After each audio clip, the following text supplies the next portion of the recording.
Et avec le livre 1 de Bug, David Abiker, eh ben, la grande peur du blackout informatique mondial est mise en image. Tout s'arrête, plus d'Internet, tous les disques durs de tous les ordinateurs ne fonctionnent plus, ils sont vides, il n'y a plus rien. Toutes les fermes informatiques, les bases de données, le cloud, ce qu'on appelle le cloud aujourd'hui, tout ce qui peut contenir la moindre trace d'informatique ne fonctionne plus, il n'y a plus rien. Et il n'y a plus que la mémoire humaine, mais comme elle ne s'exerce plus parce qu'elle compte sur les disques durs, on rappelle les vieux, c'est-à-dire des gens de 80 ans qui savent démonter un carburateur, qui savent faire fonctionner un avion. Comment vous est venue cette idée, Enki Bilal, qui est une idée toute simple, mais qui en BD est super efficace? Je me suis posé la question du futur, proche, transhumanisme, Elon Musk qui rêve de Mars et qui nous dit dans 10 ans, moins de 10 ans, il envoie une équipe sur Mars, robotique, intelligence artificielle, tout ça c'est le numérique, tout ça c'est aux mains de cette espèce de chose absolument impalpable, et je me suis dit si ça s'arrêtait brutalement. Donc le mot bug s'inscrit, et aussitôt dans la foulée, bug en anglais. Souvenir de cours. Bug en anglais, c'est un insecte, une bestiole, un truc, voilà.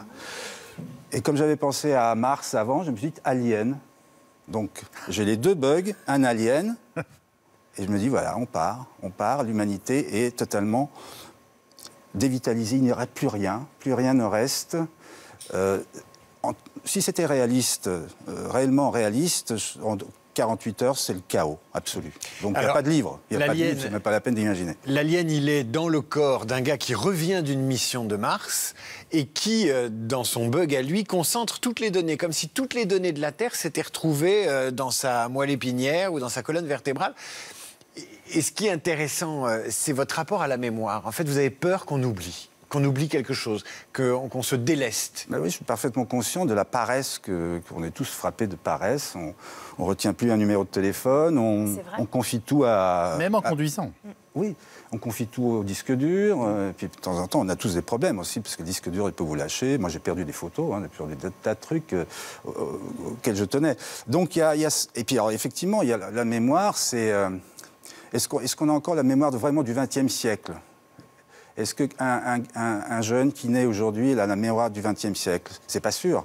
Bon, alors il l'a par des biais extrêmement... Alors ils sont très sophistiqués. Moi, Wikipédia, je trouve ça extrêmement bien fait, même s'il y a énormément d'erreurs. Mais il y a quand même une façon de pouvoir s'occuper l'esprit, de pouvoir chercher des informations, mais ce n'est jamais digéré, ça n'est jamais fixé. Voilà. Donc c'est ça le danger. Quand on met en image ou quand on met en scène ce qu'on pourrait appeler l'effondrement numérique, est-ce que ça revient à dire que c'est finalement, qu'adviendra-t-il si l'humanité, en fait, abandonne sa mémoire à la seule technologie? C'est ça. C'est ça, c'est un petit peu ça le problème. Alors, on est quand même... La Silicon Valley, ils y travaillent vraiment à fond quand même sur l'évolution. Donc on va transférer des données, on va essayer de les garder, mais moi ce qui m'intéressait là, c'était quand même de montrer ce vide énorme qui risque de nous tomber dessus. Parce que finalement les dégâts sont... Alors c'est des avions qui se cassent la gueule parce qu'il n'y a plus de pilotes, c'est des ascenseurs qui sont bloqués, c'est une énumération assez terrifiante, des centaines de milliers de morts. De temps en temps, il y a une lévitation. Alors ça, il faut amener une note d'humour. Un type qui se retrouve en lévitation parce que finalement, le jouet qui s'est payé pour se trimballer dans le ciel, il s'est bloqué, donc il est coincé. Il y a une résurgence du trafic de miroirs. Parce que comme les gens ne peuvent plus faire de selfies, ils sont accros. Et alors, il y a un gars qui fait un business de miroirs. Voilà, si tu veux voir ta gueule, achète un miroir. Quoi. Mais on en est... Donc il y a cette dose d'humour qui permet de faire passer la violence du propos, du sujet. Mais finalement, on peut imaginer, j'entendais parler tout à l'heure de stratégie guerrière, politique, géopolitique, on peut imaginer qu'un État qui n'a que de l'armement conventionnel devient tout d'un coup beaucoup plus puissant que l'État voisin qui est truffé de nucléaire, de bombes atomiques. Et qui ne peut plus générer son informatique. Exactement. Pour déclencher. Voilà. Donc voilà, c'est ce jeu-là que j'essaie d'établir. Et puis surtout, il y a un personnage, effectivement. Il y a la filiation, il y a la fille de cet homme qui revient de Mars et qui, à son insu, tout d'un coup, se retrouve dépositaire de toute la mémoire du monde. Donc c'est à la fois un polar et en même temps, à plusieurs niveaux, on est dans l'infiniment humain où les dégâts sont énormes. Chez l'humain, les dégâts sont terrifiants. tout le monde essaye d'attraper quelqu'un qui sait quelque chose parce qu'ils savent plus rien d'eux-mêmes. Donc, t'as pas un vieux à me prêter, un gars de 95 ans qui a connu, etc. Un hypermnésique. Et puis, oui. il y a une vision aussi de l'avenir où on est dans une société multiculturelle. Vous dessinez, à un moment donné, il y a une vision de Paris, un plan aérien, et il y a Notre-Dame de Paris, puis il y a une immense mosquée tout près de Paris.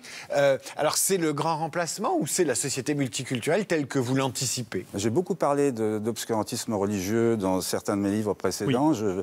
J'ai traité le sujet, je ne reviens pas dessus. On peut imaginer un apaisement, là. On peut imaginer tout d'un coup qu'il y a une cohabitation et que finalement, une mosquée, c'est très beau. Quand on fait un album comme ça et qu'on s'appelle Enki Bilal, est-ce qu'on a une vision du progrès technique et une vision noire?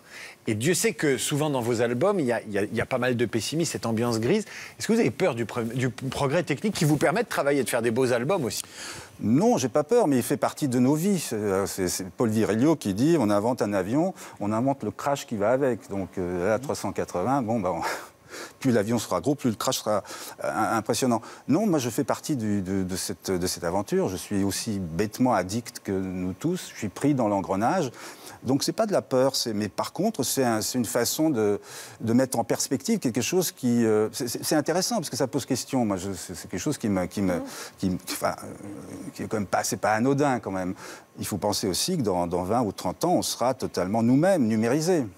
Vous pensez que l'homme augmenté, Vous pensez que le geste artistique va disparaître? C'est-à-dire que l'intelligence de la main, quoi. Alors ça, c'est le risque, effectivement, mais l'art ne disparaîtra pas. On va inventer de nouveaux concepts, de nouvelles technologies. L'art numérique existe déjà. Non, l'homme sera toujours... Non, il sera toujours en train de chercher Et puis je pense que l'art, et la mémoire, c'est uni à vie. Enfin, il faut qu'on se batte pour l'art, pour la culture, parce que sans ça, il n'y a pas de mémoire.